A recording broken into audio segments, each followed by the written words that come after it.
Franchement, aujourd'hui, entre ceux qui se prétendent naturels alors qu'ils sont dopés, Naturel? Oui. les pratiquants naturels assidus, et parmi eux, ceux qui ont la chance d'avoir une bonne génétique, c'est le bazar complet lorsqu'on souhaite connaître le potentiel naturel atteignable en musculation. Dans cette vidéo, je vais essayer de vous expliquer de façon simple la vérité physiologique trop souvent bafouée sur le net. Mon objectif est de vous sensibiliser à avoir des attentes réalistes et de vous motiver à vous entraîner de manière régulière sans vous décourager. Alors attention, comme vous le savez, je traite de la musculation et de l'alimentation de manière simple, basique et efficace pour les hommes qui ont beaucoup de responsabilités et qui préfèrent s'entraîner tranquillement chez eux. Donc pour les grands fanatiques de la musculation qui aiment justifier l'injustifiable, s'il vous plaît, arrêtez la vidéo et moi je vous dis ciao, bye bye. Et pour nous autres, c'est parti. Donc, pour vous expliquer de manière simple le potentiel musculaire naturel, je vais me servir de cette carafe de forme évasée. Comme vous pouvez le voir, lorsqu'on y verse de l'eau, comprenez par là que l'eau représente le muscle, c'est pour ça que j'ai pris de l'eau rouge. On va remplir assez rapidement le fond du récipient qui a une base assez large. Lors de la première année de musculation, un pratiquant assidu peut rapidement atteindre 50 à 60% de son potentiel musculaire naturel sans faire trop d'efforts, juste en faisant des exercices polyarticulaires et en ayant une bonne alimentation. Franchement, c'est déjà très intéressant. Ensuite, on continue de verser de l'eau par-dessus, mais le récipient se rétrécit encore. Il y aura moins d'eau, donc moins de muscles en proportion. Grosso modo, la deuxième année, un pratiquant assidu peut atteindre 75% de son potentiel naturel musculaire. Ça, franchement, c'est déjà très bien, on est largement au-dessus de la moyenne et toujours dans la même dynamique sans faire réellement trop d'efforts. S'ensuit ensuite la troisième année, on renverse de l'eau et le récipient se rétrécit encore plus.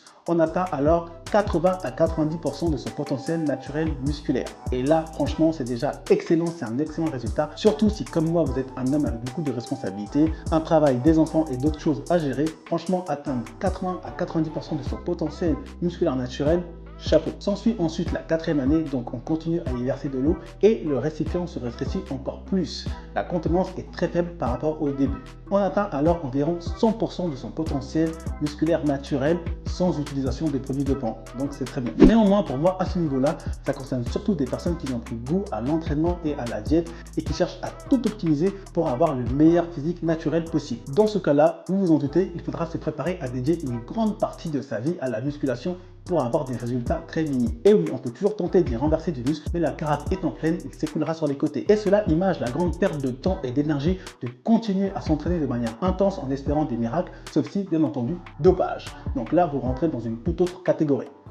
En gros, le retour sur investissement est très rentable les 2 premières années avec 75% des gains obtenus sans faire de gros efforts. A contrario, après ces 2 premières années, il vous faudra faire beaucoup plus d'efforts pour moins de résultats. Et attention, si vous laissez votre carafe d'eau dans le placard un certain temps, c'est-à-dire que vous arrêtez l'entraînement, l'eau va s'évaporer, c'est-à-dire que vous allez avoir une fonte musculaire. Et c'est comme ça. Comme vous le savez, le corps est ingrat et se contente toujours du strict minimum. Donc les muscles non utilisés seront progressivement éliminés. Pour entretenir ces muscles, il faudra les exercer un minimum avec une bonne intensité. En théorie, après 4 ans, un peu moins, un peu plus, en fonction des personnes et en tenant compte des facteurs tels que la régularité des entraînements et une bonne alimentation, ainsi que des possibles interruptions dues aux études, au travail, à une blessure ou à la gestion des enfants en bas âge, un pratiquant assidu arrivera malgré tout à sa limite naturelle musculaire. Alors attention, je tiens à le préciser, cette durée est valable pour une personne non sportive partant de zéro. C'est vraiment une personne quasi sédentaire qui n'a pas de réel passé sportif et qui a une génétique normale. En réalité, un sportif qui débute la musculation avec un bagage sportif qui a fait appel à beaucoup de muscles, tels que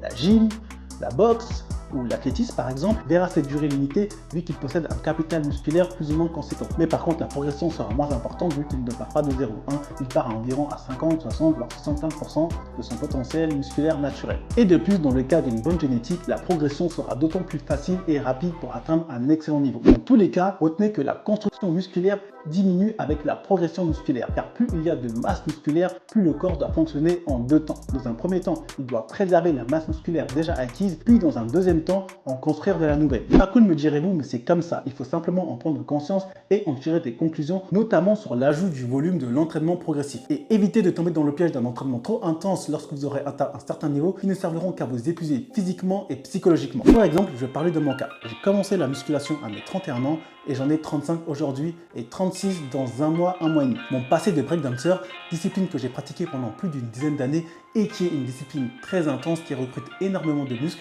m'a permis de progresser très rapidement car j'avais déjà des muscles conditionnés aux efforts courts et intenses. En plus, niveau génétique, je ne suis pas trop à plaindre. Vous connaissez la fameuse génétique des romans. Ce qui fait qu'en l'espace de 10 mois d'entraînement régulier et bien sûr d'une bonne alimentation, je suis passé de ça, un physique de 1m88 pour 92 kg, un peu musclé mais bien grassouillé, à ça, 1m88 pour 98 kg, bien musclé et j'ai bien perdu de la masse grasse. Mais par contre, depuis 3-4 ans, la progression est très minime. Aujourd'hui, je suis comme ça, je fais 1m88 pour environ 100 kg. Mais pour aller plus loin dans mon physique, il faudrait que j'accorde plus de temps et d'énergie à mes entraînements et à mon alimentation. Et comme vous le savez, pour moi, la musculation c'est bien, mais ce n'est pas la vie. Comme beaucoup, j'ai d'autres choses à faire, j'ai une vie à côté, j'ai un travail à plein temps, j'ai une femme, j'ai 2 enfants, 2 filles, et j'aime faire d'autres choses, d'autres passions, d'accord? Donc je ne suis pas un fanatique de la musculation. Actuellement, je pense sincèrement être à environ 80 à 90% de mon potentiel musculaire naturel. Et ça me suffit largement. Et si vous appréciez le résultat, je vous invite à en faire de même. Honnêtement, je pense qu'en seulement 6 mois à 1 an d'entraînement régulier, de diète et de repos de qualité, la transformation sera déjà très notable et ce au prorata de n'importe quelle génétique. Un objectif réaliste serait de se fixer un PDC, un poids de corps allant de 0 à plus 10. L'idéal serait d'avoir un PDC de plus 5 à plus 10 avec un taux de masse grasse compris entre 13 à 15%. Ça donnerait pour une personne qui mesure 1m80 un poids allant de 85 à 90 kg, un physique assez propre avec des abdos visibles, mais forcément un peu gras, mais parfaitement tenable tout au long de l'année.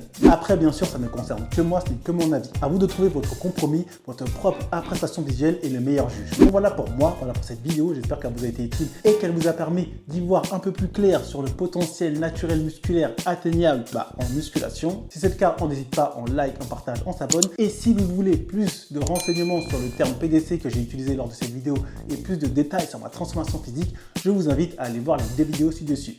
Et moi, je vous dis à très bientôt pour une prochaine vidéo. D'ici là, prenez soin de vous.